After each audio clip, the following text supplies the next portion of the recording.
Hello viewers, कैसे हैं आप सब। उम्मीद करता हूं कि आप सब बिल्कुल ठीक होंगे। तो जिस तरह से आपको पता है, हमारे पास सी शार्प प्रोग्रामिंग की लेक्चर सीरीज चल रही है और सी शार्प प्रोग्रामिंग के अंदर हमने ऑब्जेक्ट ओरिएंटेड प्रोग्रामिंग का कॉन्सेप्ट स्टार्ट कर लिया है। और जिस तरह से मैंने आपको बताया था कि हमारे पास ऑब्जेक्ट ओरिएंटेड प्रोग्रामिंग के 4 मेन फंडामेंटल्स हैं, जिसको हम 4 पिलर्स भी कहते हैं। पहला होता है हमारे पास इनहेरिटेंस, दूसरा होता है पॉलीमॉर्फिज्म, तीसरा होता है एब्स्ट्रैक्शन और चौथा होता है हमारे पास इनकैप्सुलेशन। तो आज के इस लेक्चर के अंदर हम बात करेंगे अपना जो सेकंड हमारा ऑब्जेक्ट ओरिएंटेड प्रोग्रामिंग का पिलर है, जिसका नाम है पॉलीमॉर्फिज्म। भाई बहुत ही ज़्यादा इंपॉर्टेंट कॉन्सेप्ट है, ठीक है। सी शार्प की डेवलपमेंट के हवाले से और इंटरव्यू के हवाले से भी बहुत ज़्यादा पॉलीमॉर्फिज्म में से क्वेश्चनिंग की जाती है। तो आज के इस लेक्चर के अंदर हम पॉलीमॉर्फिज्म की बात करेंगे और इसके अंदर एक टाइप होती है जिसको हम कहते हैं कंपाइल टाइम पॉलीमॉर्फिज्म, जिसके अंदर हम मेथड ओवरलोडिंग को डिस्कस करते हैं। तो हम आज के इस लेक्चर के अंदर मेथड ओवरलोडिंग की भी बात करेंगे।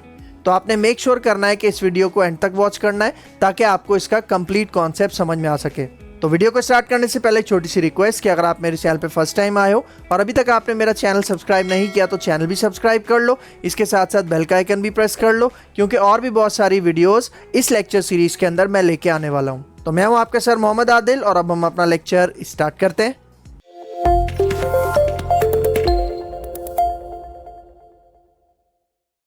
ठीक है, आज हमारे पास टॉपिक है सी शार्प के अंदर पॉलीमॉर्फिज्म। ठीक है, यहाँ पे पहला पॉइंट आप इसका देखो, polymorphism is one of the 4 pillars of object oriented programming. इसका मतलब कि हमारे पास जो ऑब्जेक्ट ओरिएंटेड प्रोग्रामिंग का एक आर्किटेक्चर होता है, उसके 4 मेन पिलर्स होते हैं, जिसमें से एक आपके पास पॉलीमॉर्फिज्म है। ठीक है, बाकी 3 कौन से हैं? इनहेरिटेंस, एब्स्ट्रैक्शन और इनकैप्सुलेशन। ठीक है, उनमें से आपके पास ये चौथा है पॉलीमॉर्फिज्म। ठीक है, अब ये होता क्या है इसको देखते हैं। यहाँ पे दूसरा पॉइंट देखो, polymorphism in C sharp is a concept by which we can perform a single action by different ways. ठीक है, मतलब पॉलीमॉर्फिज्म का कॉन्सेप्ट क्या है सी शार्प के अंदर, कि हम एक काम को डिफरेंट वेज के अंदर, डिफरेंट तरीकों के अंदर परफॉर्म कर सके, इसको कहते हैं हम पॉलीमॉर्फिज्म। ठीक है, फिर यहाँ पे देखो, जो पॉलीमॉर्फिज्म है वो हमारे पास 2 ग्रीक वर्ड से डिराइव हुआ है। ठीक है, एक पॉली और दूसरा मॉर्फ्स। ठीक है, अब यहाँ पे पॉली मतलब मैनी, एक से ज्यादा, और मॉर्फ्स मतलब फॉर्म्स, शक्लें। ठीक है, मतलब एक से ज्यादा फॉर्म्स या एक से ज्यादा शक्लें आपके पास, ये कहलाता है कॉन्सेप्ट पॉलीमॉर्फिज्म। ठीक है, देखो यहाँ पे भी यही बता रहा है कि the word poly means many and morphs means forms. ठीक है, मैनी फॉर्म्स। ठीक है, मतलब पॉलीमॉर्फिज्म हमारे पास क्या हो गया? Many forms. ठीक है, अच्छा, इसकी एक रियल लाइफ एग्जाम्पल हम यहाँ पे देखते हैं। ठीक है, real world example. For example, एक आदमी है। ठीक है, अब आदमी की मुख्तलिफ शक्लें हो सकती हैं। फॉर एग्जाम्पल, एक आदमी है, वो फादर भी है, किसी का फादर भी है, किसी का बेटा भी है, ठीक है, और किसी का हस्बैंड भी है, और टीचर भी है बाय प्रोफेशन। ठीक है, इसका मतलब कि एक आदमी जो है रियल लाइफ के अंदर, वो डिफरेंट उसकी फॉर्म्स हैं, डिफरेंट उसकी शक्लें हैं। ठीक है, और वो अगर फादर होता है तो वो फादर का काम करता है। ठीक है, अगर वो सन होता है तो सन के एक्शंस परफॉर्म करता है, हस्बैंड है तो हस्बैंड के एक्शंस परफॉर्म करता है वो। ठीक है, टीचर है तो टीचर के एक्शन परफॉर्म करता है। ठीक है, अब देखो यहाँ पे 2 टाइप्स हैं हमारे पास पॉलीमॉर्फिज्म की। ठीक है, एक है स्टैटिक पॉलीमॉर्फिज्म और दूसरा है डायनेमिक पॉलीमॉर्फिज्म। ठीक है, तो स्टैटिक पॉलीमॉर्फिज्म हम अचीव कर सकते हैं कंपाइल टाइम पॉलीमॉर्फिज्म के थ्रू। मतलब स्टैटिक पॉलीमॉर्फिज्म को हम कंपाइल टाइम पॉलीमॉर्फिज्म भी कहते हैं। ठीक है, ये 2 नाम है इसके। फिर इसी तरह डायनेमिक पॉलीमॉर्फिज्म को हम रन टाइम पॉलीमॉर्फिज्म भी कहते हैं। ठीक है, तो सबसे पहले हम यहाँ पे देखते हैं स्टैटिक पॉलीमॉर्फिज्म या कंपाइल टाइम पॉलीमॉर्फिज्म। ठीक है, तो यहाँ पे आते हैं। अब देखो स्टैटिक पॉलीमॉर्फिज्म हमारे पास क्या होती है। देखो, द मैकेनिज्म, पहला पॉइंट देखो इसका, the mechanism of linking a function with an object during compile time. मतलब हमारे पास एक मैकेनिज्म है, एक टेक्निक है फंक्शन को लिंक करने की, किसके साथ? ऑब्जेक्ट के साथ, ड्यूरिंग कंपाइल टाइम।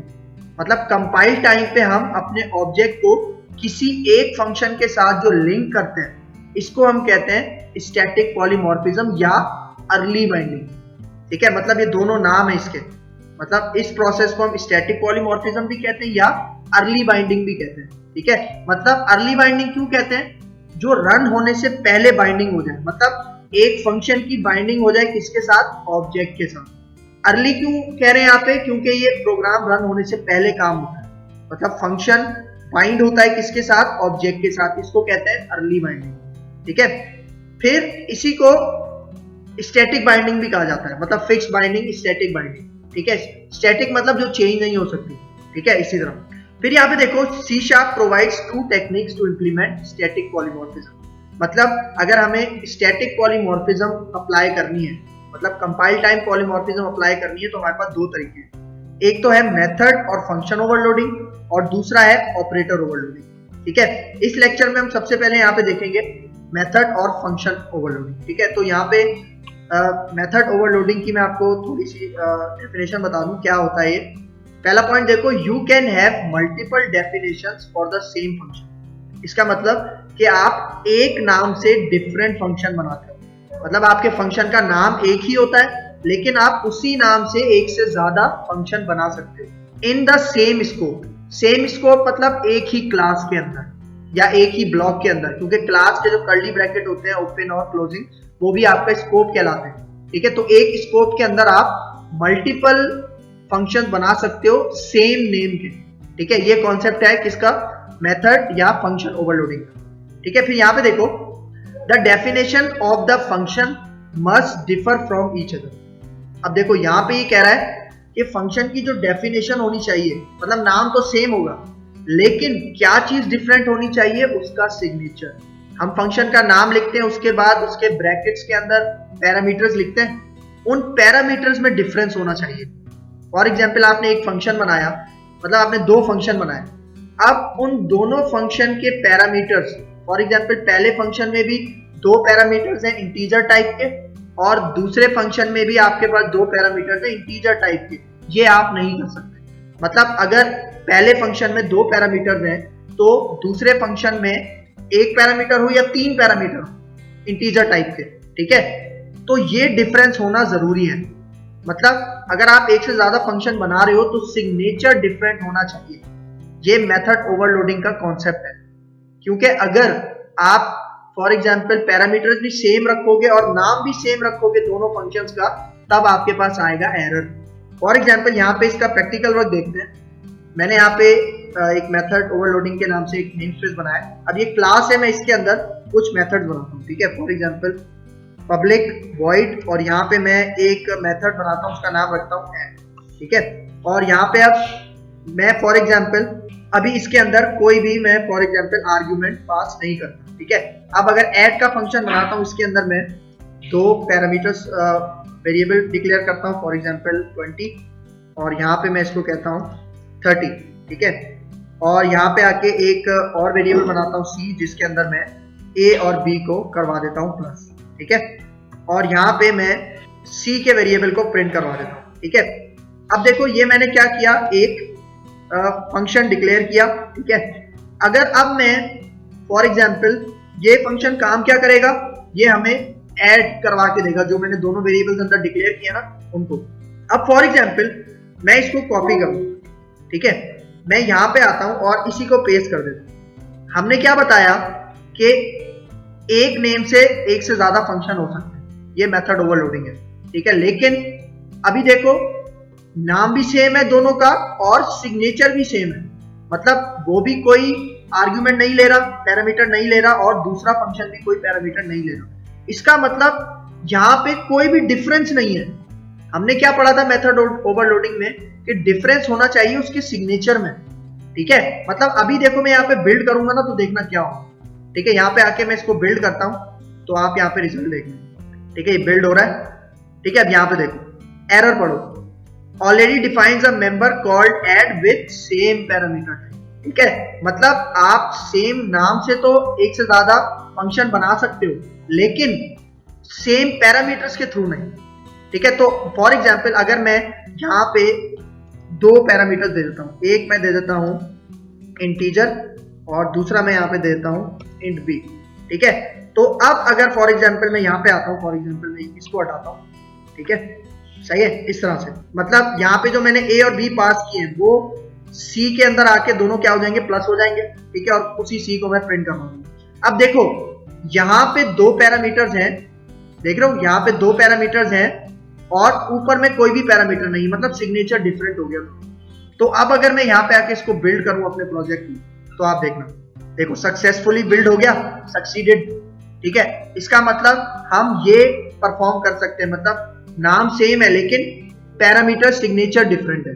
ठीक है, अब मैं इसी तरह मतलब बहुत सारे और भी मेथड बना सकता हूँ। ठीक है, फॉर एग्जाम्पल यहाँ पे भी ऐड के नाम से एक था ना, दो है। ठीक है, तो मैं यहाँ पे क्या करता हूँ, एक और बनाता हूँ और यहाँ पे मैं क्या करता हूँ, यहाँ पे मैं दो स्ट्रिंग टाइप के पैरामीटर लेता हूँ। ठीक है, इसके अंदर स्ट्रिंग ए और स्ट्रिंग बी, सही है। और यहाँ पे मैं क्या करता हूँ, यहाँ पे ये जो हमारे पास सी का वेरिएबल है इसको स्ट्रिंग बनाता हूँ। तो इसमें होगा क्या, ठीक है, अगर मैं यहाँ पे आऊँ इस तरह से, मतलब मैं जो भी स्ट्रिंग पास करूंगा इस ऐड के फंक्शन में वो यहाँ पे आएंगे और मर्ज हो जाएंगे, कॉन्कैटिनेट हो जाएगा और उनके बीच में एक स्पेस आ जाएगा और वो किसको असाइन हो जाएगा, सी को। और वही मैं सी को क्या करवा रहा हूँ, प्रिंट करवा रहा हूँ। ठीक है, अब देखो यहाँ पे ये वाला जो फंक्शन है इसमें भी दो पैरामीटर है और ये जो तीसरा फंक्शन है इसमें भी दो पैरामीटर है, लेकिन पैरामीटर डिफरेंट है। यहाँ पे इंटीजर टाइप के और यहाँ पे स्ट्रिंग टाइप के, तो ये भी अलाउड है। मतलब देखो तीनों फंक्शन का नाम सेम है।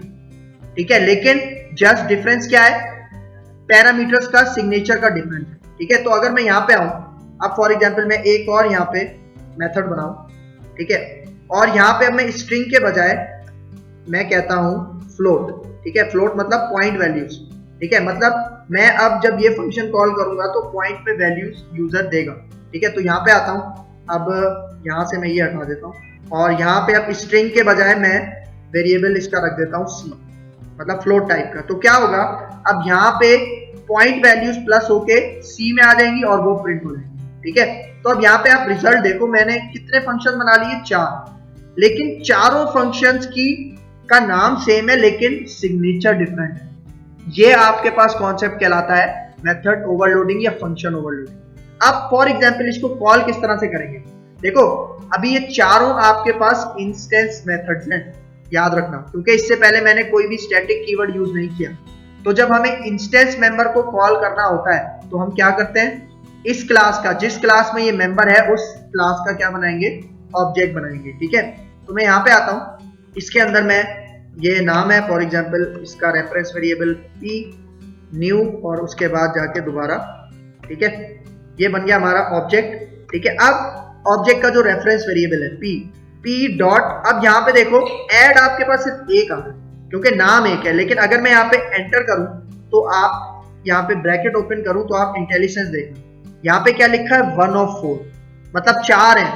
मतलब आपको कौन सा सिलेक्ट करना है, देखो अगर यहाँ पे अभी आप सिर्फ बगैर पैरामीटर के कॉल करवा रहे हो, ठीक है, तो ये आएगा कंपाइल टाइम पे चेक करेगा कि हमारे पास बगैर पैरामीटर का फंक्शन कौन सा है, ये वाला, तो मतलब इसको कॉल करेगा, क्योंकि इसमें देखो इसके ऐड में कोई भी पैरामीटर नहीं ले रहा, आर्ग्यूमेंट नहीं ले रहा। तो अगर मैं यहाँ पे आके अभी इसको रन करूं, अच्छा रन करने से पहले हम कंसोल को होल्ड करवाने के लिए console.readline, यहाँ पे आके अभी मैं रन करता हूं तो आप रिजल्ट देखना। ठीक है, अभी हमें रिजल्ट क्या दिखा रहा है, 50।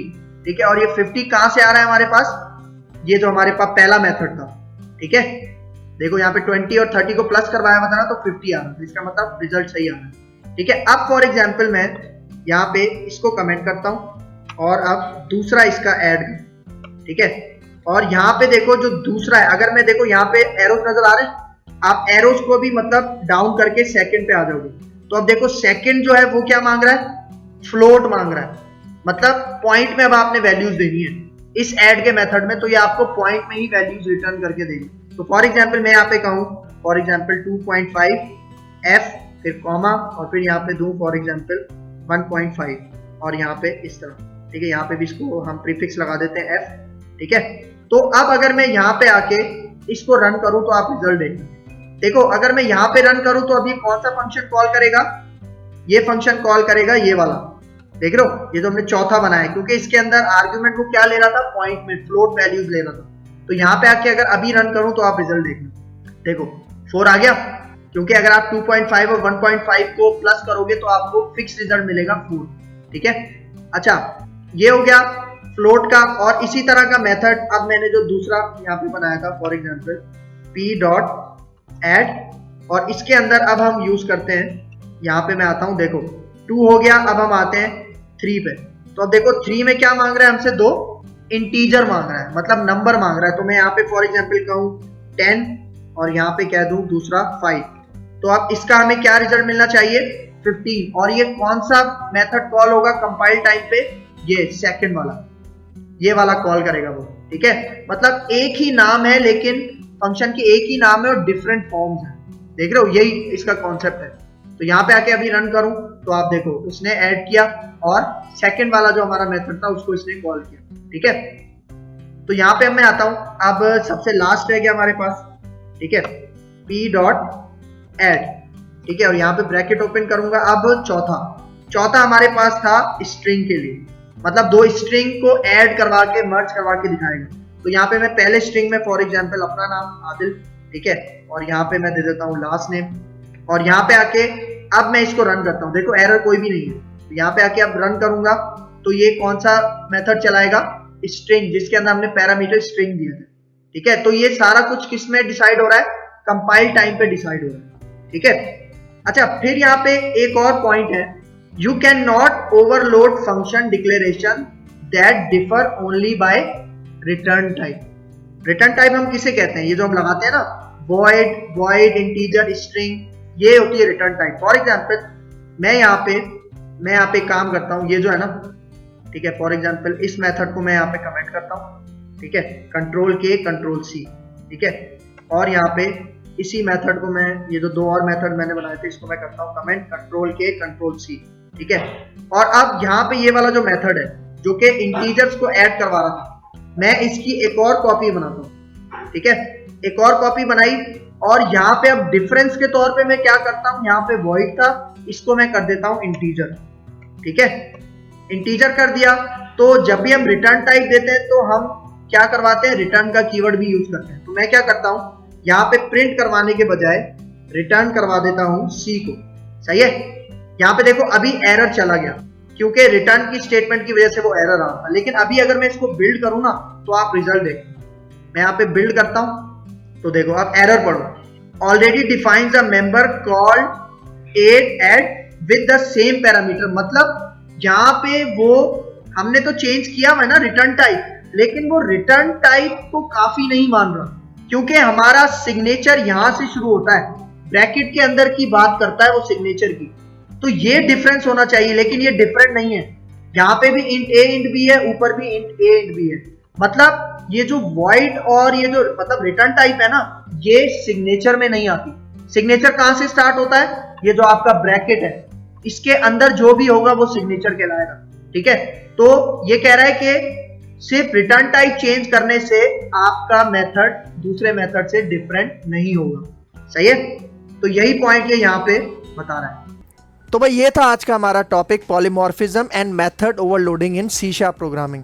उम्मीद करता हूं कि आपको ये लेक्चर बहुत अच्छे से समझ में आया होगा। अगर इस लेक्चर के हवाले से कोई भी कंफ्यूजन है तो कमेंट बॉक्स में मुझसे ज़रूर पूछ लेना। तो अगर आपको मेरी वीडियो पसंद आई है तो मेरा चैनल लाइक कीजिए, शेयर कीजिए और सब्सक्राइब कीजिए, और मुझे अपनी दुआओं में याद रखिए। तो मिलते हैं इंशाल्लाह नेक्स्ट लेक्चर में, तब तक के लिए दीजिए इजाज़त। अल्लाह हाफिज़।